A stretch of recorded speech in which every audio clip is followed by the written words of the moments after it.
Hey there. Hi.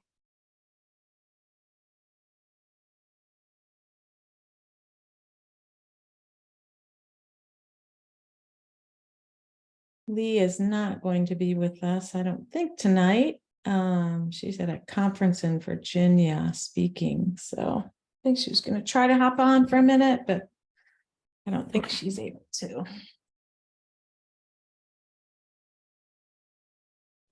That helps Oh, if you and, unmute.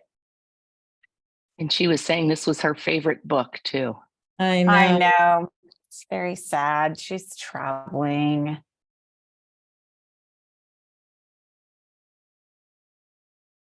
Are you ready to get us started, I Julie? think I am. You can see my screen. Okay. This is Words Aptly Spoken, which comes from Proverbs 25:11. The word aptly spoken is like apples of gold in settings of silver. The written word is a precious treasure. We want to preserve written knowledge for God's glory and as an anchor to the history of the church and its classical conversations. We hope to encourage the reading of words and of the word. Well, good evening, everyone, and welcome to Words Aptly Spoken, where Lee Bortons and I discuss a book each week from the Classical Conversations curriculum with you. This is our book club for lovers of the word made flesh. It is Thursday, May 18th, and I'm Jennifer Courtney, and we're glad to have you guys back. We have been looking at classics from American literature this month. If you missed Tom Sawyer, you should definitely check that one out. That was very fun for all of us. We enjoyed it. And you can find those archives on the book club page of lroy.com. But tonight we are going to discuss the play Harvey by Mary Chase. Her play received the Pulitzer Prize in 1945 and has been made into a couple of movies. In fact, Sherry and I were discussing one of the movies earlier this week, so we'll have fun continuing that here tonight. After this, tonight is Unfragmented with Kevin Novak. I think, Julie, are they discussing the book Are Public Schools Necessary? Is that right? Something like that. Public education. Yep. Is public education necessary? Good. So as you know, they take a slower pace of one book a month, where we're doing one book a week. And then the Math Map, which was meeting on Monday nights, is taking a summer break, but they also can be viewed on the book club archives on leebortons.com. So you can catch up on great ideas about math and seeing the unseen. So, all right. So I think did I cover all of our announcements, Julie? You did a great job. All right. Mhm. So the past couple months, Lee and I have kind of been using the story sequence elements in Freytag's pyramid to look at literature. And so I wanted to keep going with that tonight, particularly since Freytag's pyramid works even better with plays, because plays have their action really tightly telescoped into 3 to 5 acts. Every once in a while, just the one act, but mostly 3 to 5. Julie or Sherry, do you want to tell us when and where this one takes place? Because we always start our pyramid with setting. Clevers, anybody? Yeah. Well, a Western town, so it's 1944. So in a Western town, and it takes place kind of in two places in Harvey, Mr. Dowd's home, and with his sister, and then the sanitarium where that's where the craziness happens.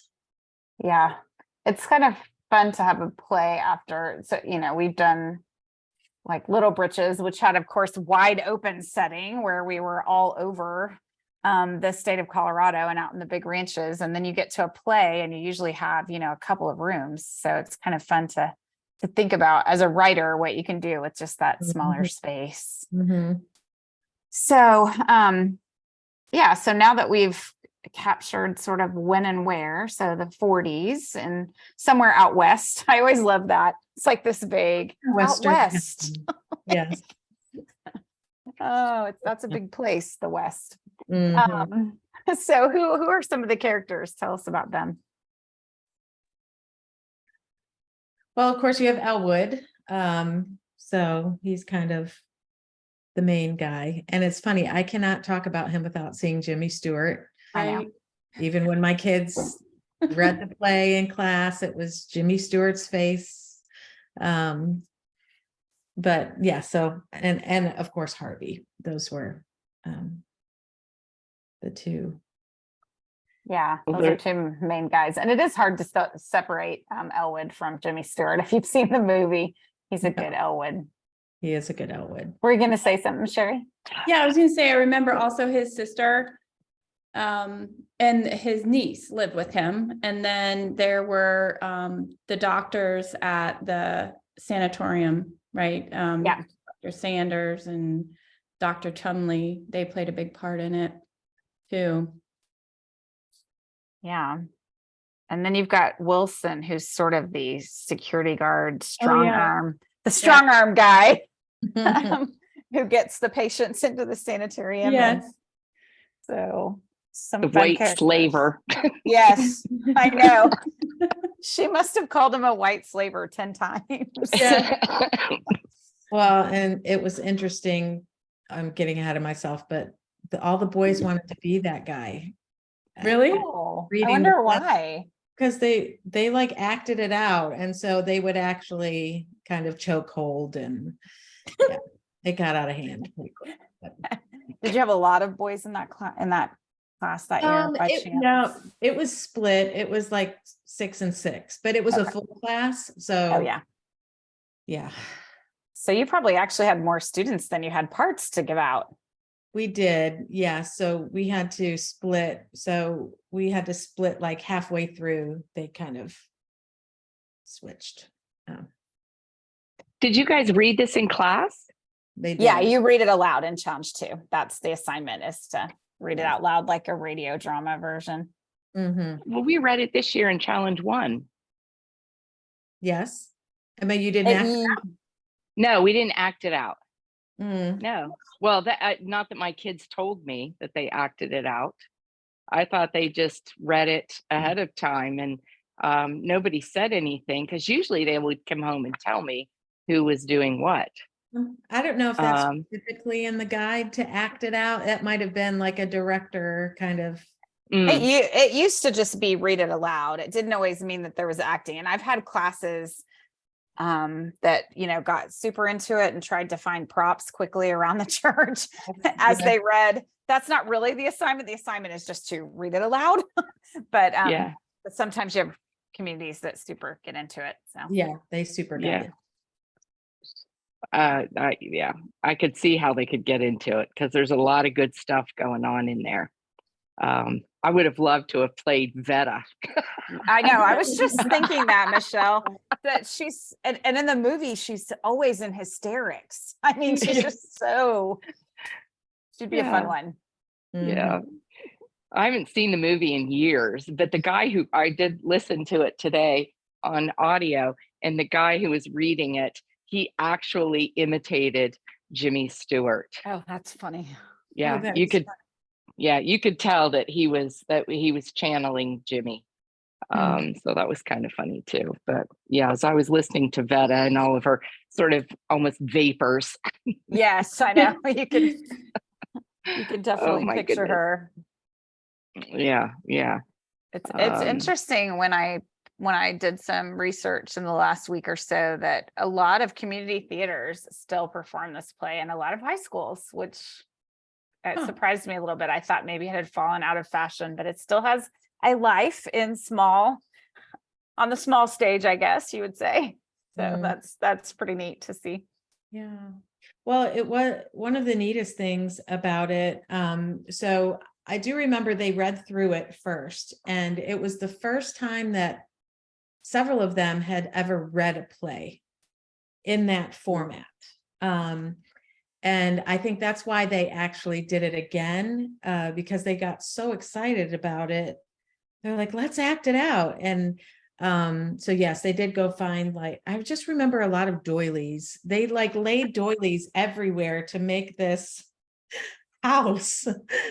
Anyway, those are my memories of it, because it's been a while. It's been like 10 years since we did it in class, but Did any of them accidentally read the stage instructions? That's always my favorite. Yes, yeah, it was, yes. And of course, I was in theater in high school, so I had fun just kind of telling them about all of the places on the stage and what's stage left and right, and just blocking, so actually setting out where you will be sitting, and where you will walk to, and all of that. And a lot of them had no idea.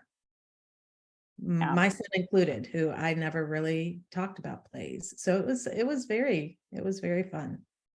I was reminded this time because I've been in Challenge 3 for a while now, and older plays don't have so many stage directions. You have to use your imagination quite a bit if you're going to put on a Shakespeare play. That was not really a thing. She has pretty extensive stage directions in this one. Sometimes they're, whole paragraph. She really gets the action nailed down. So we have Michelle who wants to play the sister. Anybody else have a dream role as you were rereading it that you just thought, this is who I would be?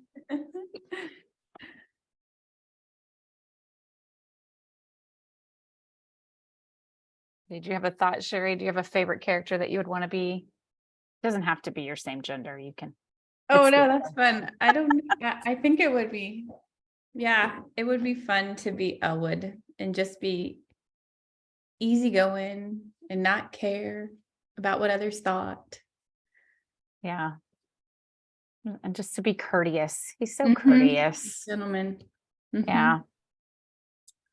I think after this reading, I would want to be Dr. Chumley. Oh, really? You want to go to Akron? If I want to go to Akron, that was a weird wish, wasn't it?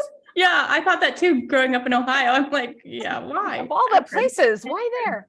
No, I think I would want to be him because he has, sort of spent his whole life being rational, and then he comes to believe that there is an unseen, and so I think that's pretty cool for him. Yeah, seeing the unseen.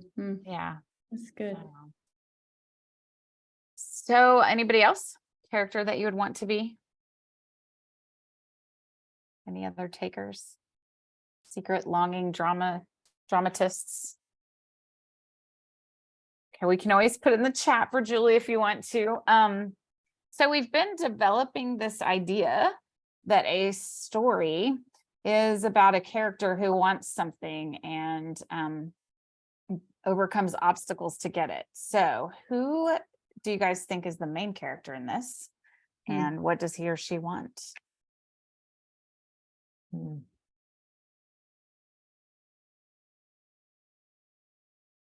maybe I should say the protagonist and not the main character. But go ahead. Oh, the protagonist, because I was thinking of the antagonist as soon as you said protagonist. Well, go ahead. Keep going with your thought. I don't want to interrupt you.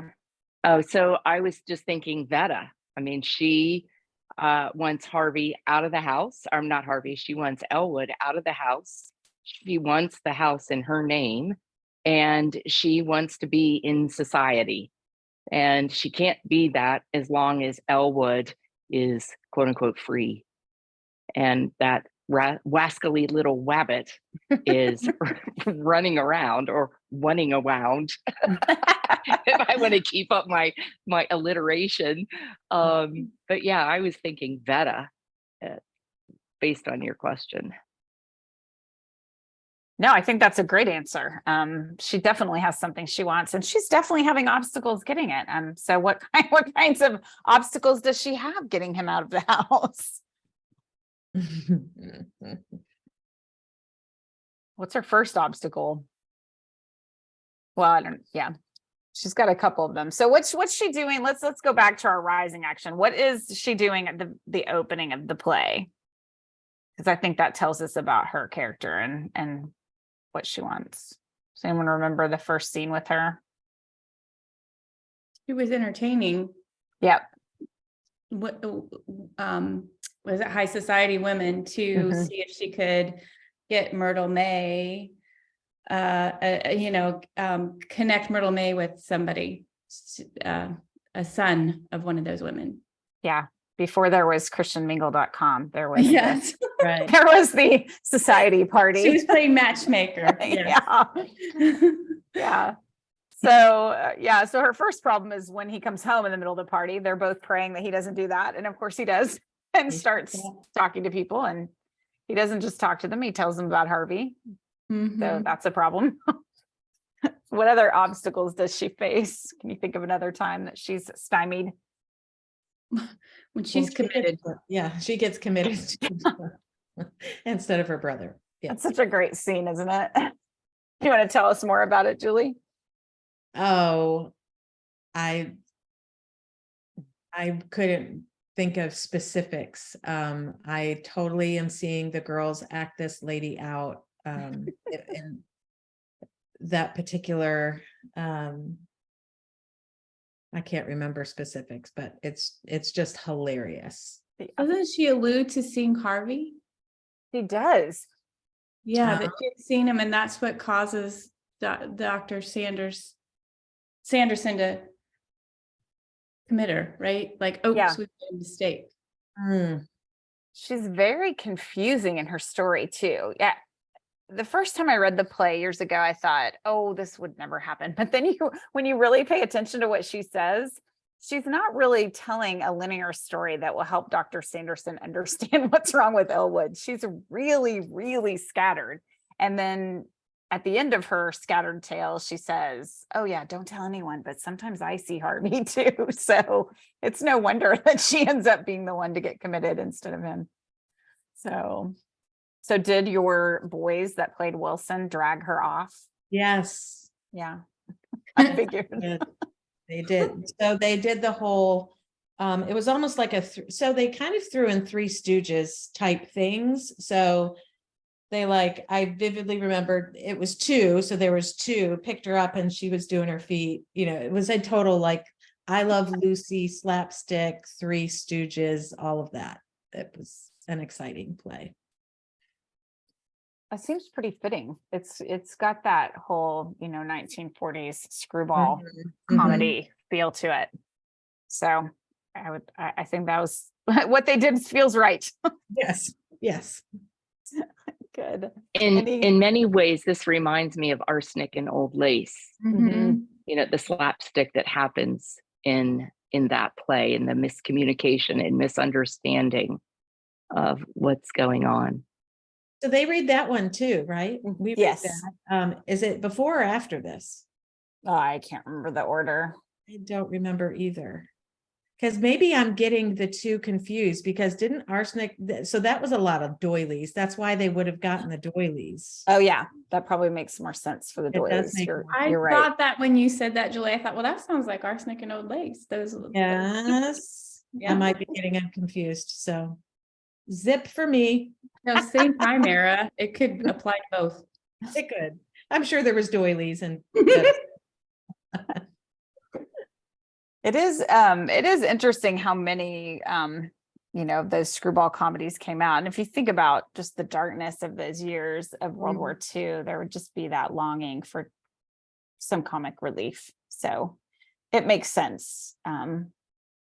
Sometimes it feels, I think to us as a contemporary audience, it can feel a little over the top sometimes, but they just had to have been longing for some laughter and comedy after a lot of years of struggle. So, all right. Well, any other obstacles that we need to name here for our friend Beta? I mean, besides the difficult one of getting committed herself.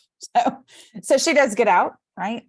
What do you think is the moment of climax then in the story for her? If we said she wants Elwood committed, what would we say is like the moment where the plot starts to wind down? Would it be when they were going to give him that medication, Yes.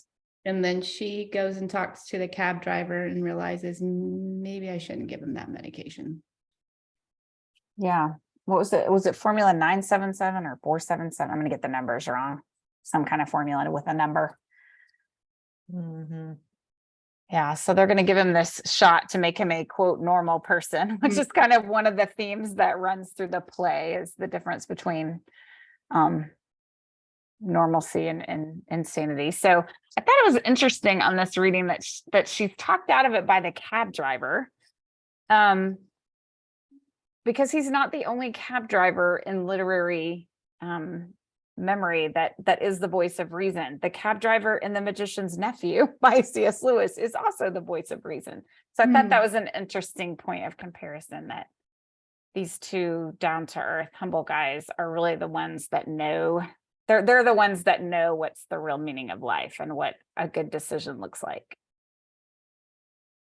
So I didn't take it any further than that, but I think it's an interesting thought. So she decides not to give him the formula after talking to the cab driver. And then how does the story wind down? Well, she realizes she loves him and the way he is, and he's her brother, and she wants to take care of him. Yeah. I wonder if the interaction between Elwood and the cab driver was also not a catalyst for the change, because, you know, she had that whole fiasco of not having the money to pay him. And it ends up that Elwood comes out to pay him. And that was so sweet to me, how he comes out and he goes, "Hi, I'm Elwood P. Dowd. What's your name?" And, you know, then there's the, you know, your brother's a cab driver too. And just that going back and forth, and, "Oh, well, come on over and have dinner with us." And I think she's probably standing there looking at him going, that's not how I am. Yeah. You know, it's like that realization that she just makes everything such a big fuss.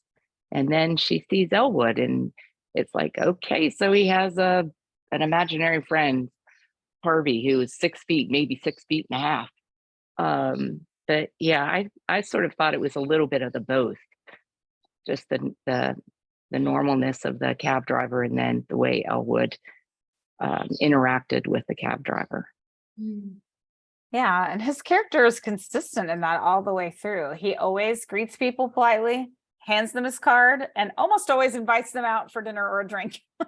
He's just a very, he knows no strangers, and he does seem interested in everyone's stories. At one point he talks about that's the best part of being in the bar, is that everyone brings their big stories there and he gets to hear them all. So, well, that is a good pause point for me to thank our sponsor. So I'm going to thank our sponsor, classicalconversationsbooks.com, where all the books that we are discussing can be purchased. As a reminder, we do have the entire year of 2023 Words Aptly Spoken Book Club calendar at leebortons.com with links to the books. So you can plan ahead for all the book clubs and grab a copy. But if you don't, we still want you to come and listen in anyway. So next week, if you're planning things out, on May 25th, we will talk about Born Again by Charles Colson, who was a Nixon staffer and then founded Prison Fellowship Ministries after the Watergate debacle. So that'll be fun. Well, fun, maybe not. Inspiring. That's a better word. We'll have fun too, but it'll be inspiring. And I will be gone next week. I will be, I think at Disneyland that day. So Tim Knotts is going to come and hang out with Lee and you guys. So that'll be a great time. He's one of our curriculum developers and also has a law degree like Colson himself. So that'll be a fun reflection for him. Okay, well, so we've kind of touched on some of the themes throughout the play, but I thought I'd highlight a few of them. Yeah, go ahead, Julie. That's good. Does anyone want to read our quotation? Our next point of discussion? Are you unmuted, Michelle? I'll just call on you. And I will say that for a layman, you show an unusually astute perception into psychiatric problems. Elwood, is that a fact? I never thought I knew anything about it. Nobody does, do you think? I didn't read it very well. That's good. Oh, you want to read it again? You can. You're good. Okay. So what did you guys think about this idea of psychiatry versus I don't know, versus humanity? We're pretty focused on psychiatric treatments, I think, as a culture. So I thought this particular scene was interesting. What was the context of this interaction between Sanderson and Trying Elwood? to remember. So it's on page 24. So we can back up and look at it in the This is when Vita has been committed and Dr. Sanderson is talking to Elwood. He's brought him back down from the room upstairs and he's trying to make his apologies and make amends, right? And I think, I can't remember if it's before this or afterwards, he kind of says to the nurse, you know, that he was playing up or playing to Elwood's, I don't remember how he phrased it, but kind of like his pride and flattering him. Hmm. If I remember right. Yeah, I think Sanderson is pretty concerned that Elwood might sue them for putting him in first, since he's now decided that Elwood is the sane one. Vita is the insane one. So he's trying to make sure they don't get sued. I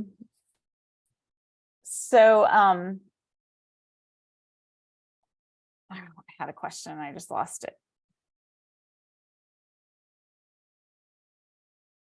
Oh, so I guess it could be, I was trying to decide this week, so you guys can help me, whether this is just part of the screwball comedy that the doctors can't figure out who is sane and insane, or if you think that Mary Chase has deeper thinking going on here about the right kind of behavior. Hmm.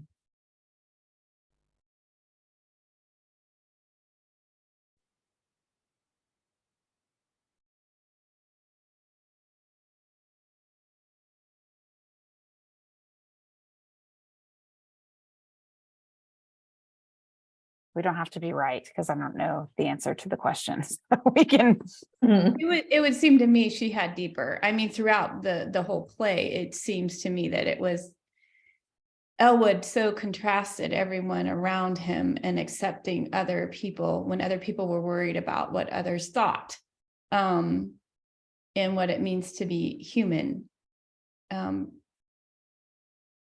Yeah, it was, to me, I was thinking about it today and I thought he wasn't worried, you know, man pleaser versus God pleaser is what I was thinking. And how he continually he wasn't seeking to please men, and those who were seeking to please men, it befuddled them and caused confusion or not seeing reality. Even though Elwood was the one seeing the unseen, right? Yeah, I kept thinking, I know I do this a lot, but it's just partly a factor of me having spent so many years working on the Echoes books. But I always have this running comparison of fairy tales going through my head. And this one reminded me hugely of Cinderella, where you have the main character being completely static. Elwood does not change. Cinderella does not change. Right. There's all this, and all the people around them are literally frantic, trying to fit in. And trying to better themselves. And meanwhile, you just have these steady main characters who just remain good. They start off good and they remain good and they keep their integrity the whole way through. And then you can just see the stillness of their characters versus this frenzy of the other ones and their striving.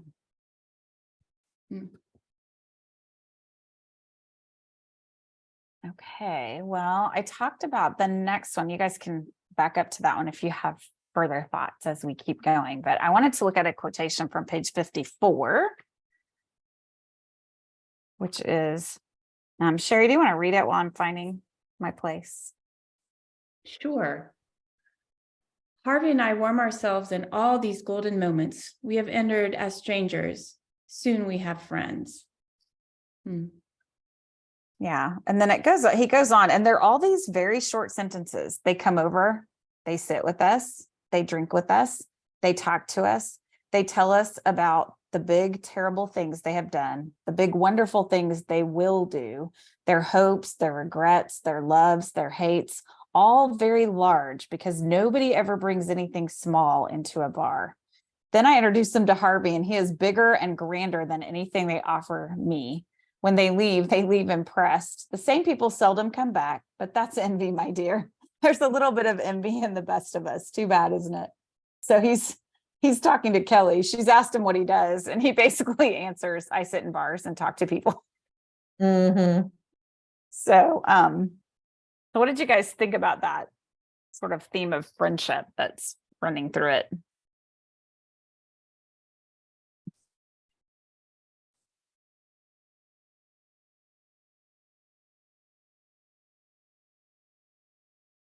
I have to say, as a sidebar, this also reminded me of the comedian Brian Regan, who has this whole bit about how if you're one of the astronauts who landed on the moon, you can trump everyone at the cocktail party. They tell a story and you just say, yeah, that's fine, but I went to the moon.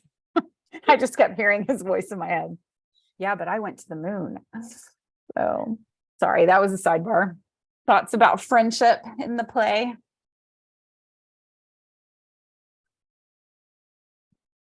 I think for me, what I appreciate the most about Elwood in that moment is I would like to be that, where I would touch people in a positive way, but not in a like a you know, full of myself kind of way. Just making somebody feel as though they are listened to. Do you know what I mean? It's just the kinds of questions he asks are questions that when people say, oh, I don't like to talk to strangers, well, all you have to do is ask somebody about themselves and they'll more than likely readily tell you about themselves. But yet we feel as though that's imposing or crossing the line in some way. At least I should say that's how I feel if I do that. But I would love to be able to do that and have that comfort. Yeah, and he's just fully present wherever he is. He's not concerned about how much time he's going to spend there listening to their stories. He's not concerned about who comes or what story they're about to tell him. He's just fully present and willing to listen. I keep thinking I'm really horrible about that because I always have so much I think I need to do. Well, and I love this quote where he says, we warm ourselves in all these golden moments. And what he sees as golden moments is just what is important, making friends, listening to their stories. Yeah.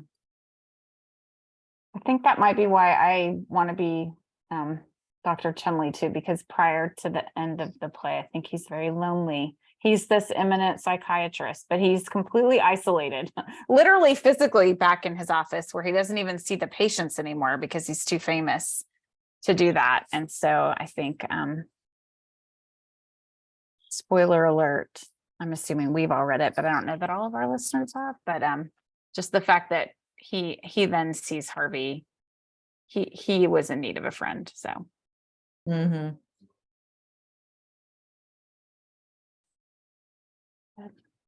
Jennifer, were you about to say something? It looked like you were about to talk.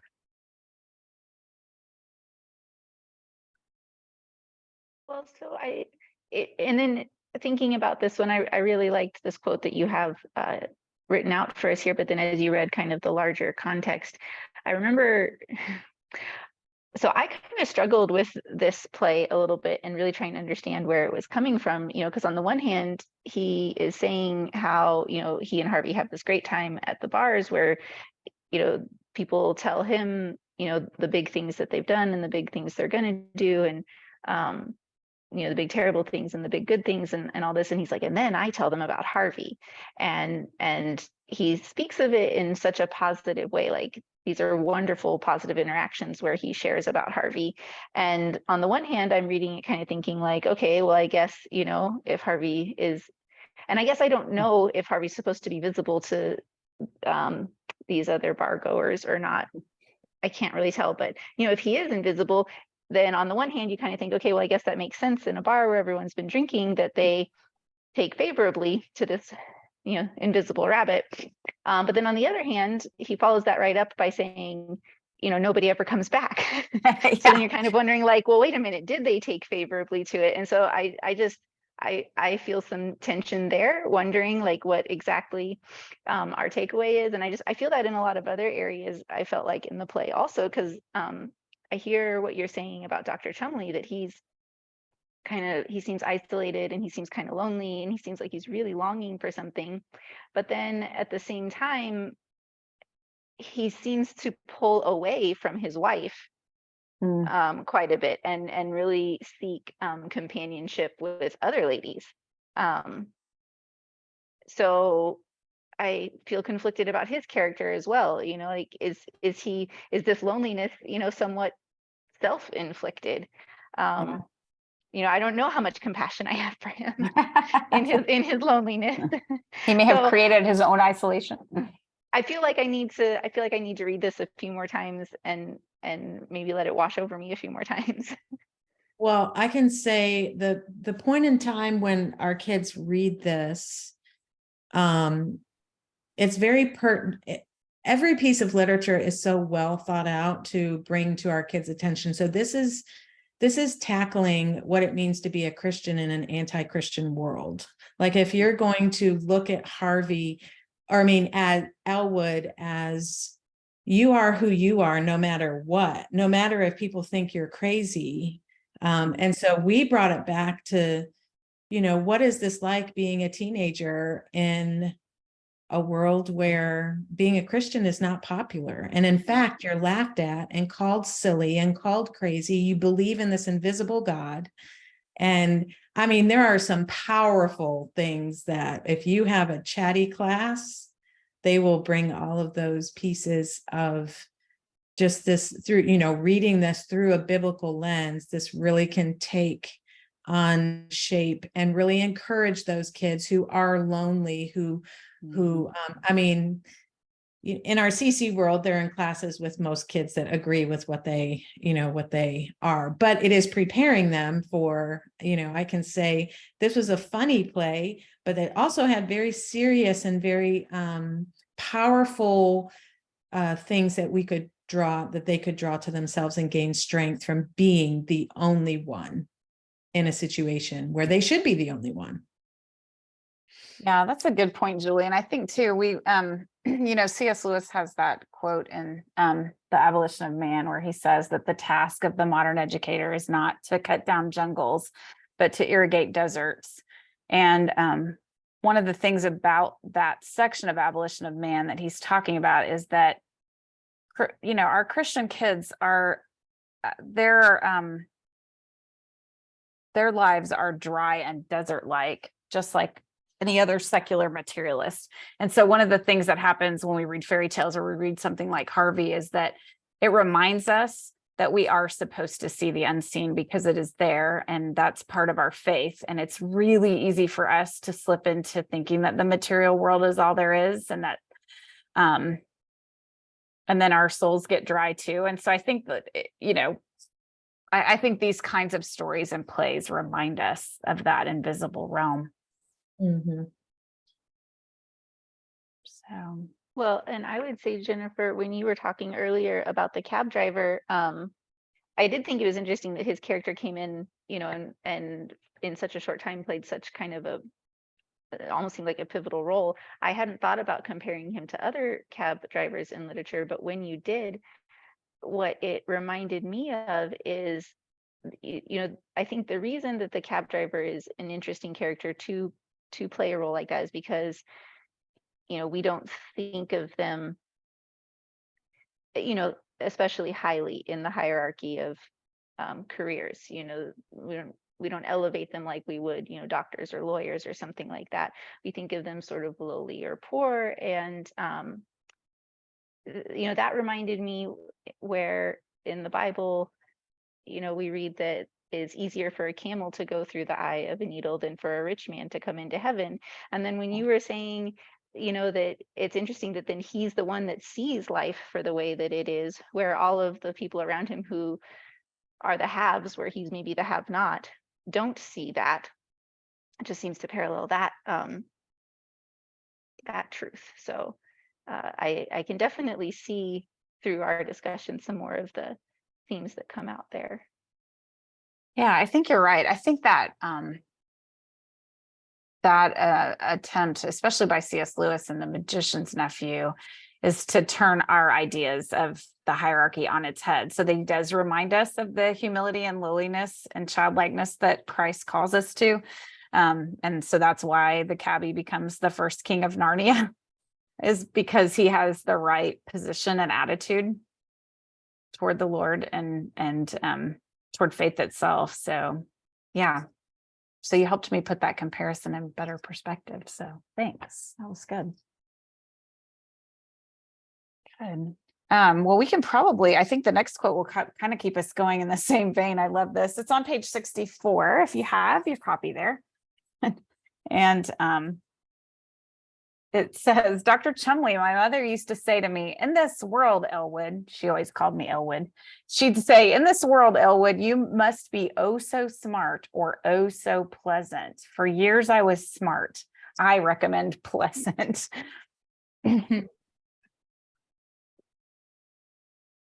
Anybody have thoughts about that as you're raising your kids? Maybe even, I was trying to think, because it is so tempting to just drive them into doing their work and being smart and getting ahead. And Well, I see a comparison between, and maybe this is a stretch, but the first thing that comes to my mind, because of one of the dear children that I'm raising, is the difference between the artifact and the process.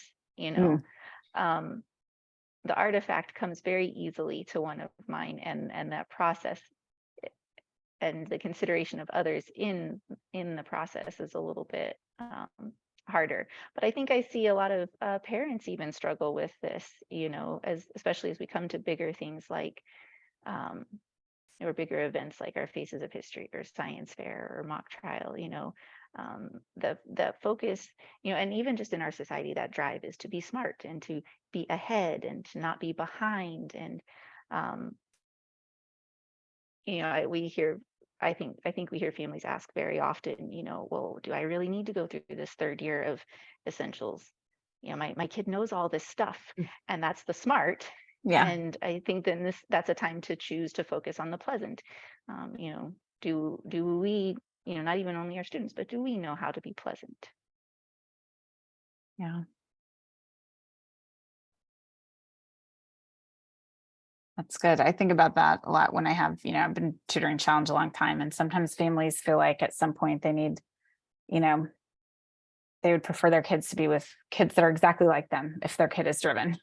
And sometimes it's harder to see the beauty of our Christian communities that we're in and the gifts that we've all been given, and accept one another for those gifts and encourage one another in them. Not that we sit static, but that we encourage one another in the gifts that we have. So anybody else thoughts about that particular passage?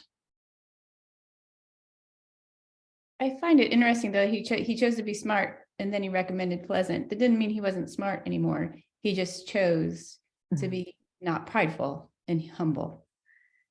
So it doesn't negate seeking to improve your intellect, but it's creating unity versus division, right? Do I want to be united with people, or do I want to divide? If I want to focus on who I am and how smart I am versus drawing others in to know them, is what I see him saying here. Yeah, that's a good description of him, drawing others in, Sherry. That was a really good phrase. And that's what we want for our kids, right? I want them to be pursuing that sanctification for the right reasons, right? To bring him glory and in all they do. So it's like, I appreciated that illustration you gave of the third year of essentials and how we can use that as a character building opportunity for them, because that's equally as important as the academics. Yeah. Did someone start to say something? I thought I heard another voice. Was that you, Michelle? No. No, I was muted, but I was going, So I may have just channeled that to you.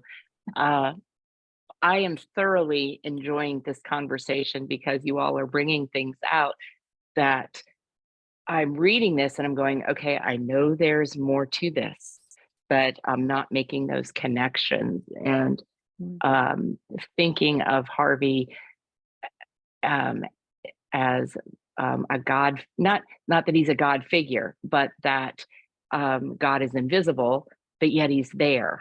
That was beautiful, absolutely beautiful. And I think it highlights the importance of our kids reading these books, because if they can see these things, then they may not have to necessarily experience it, but an experience like thinking you're so much smarter than somebody else, and what can happen in relationship when you do get prideful. And then you hopefully will have that aha moment of it's better to be more pleasant.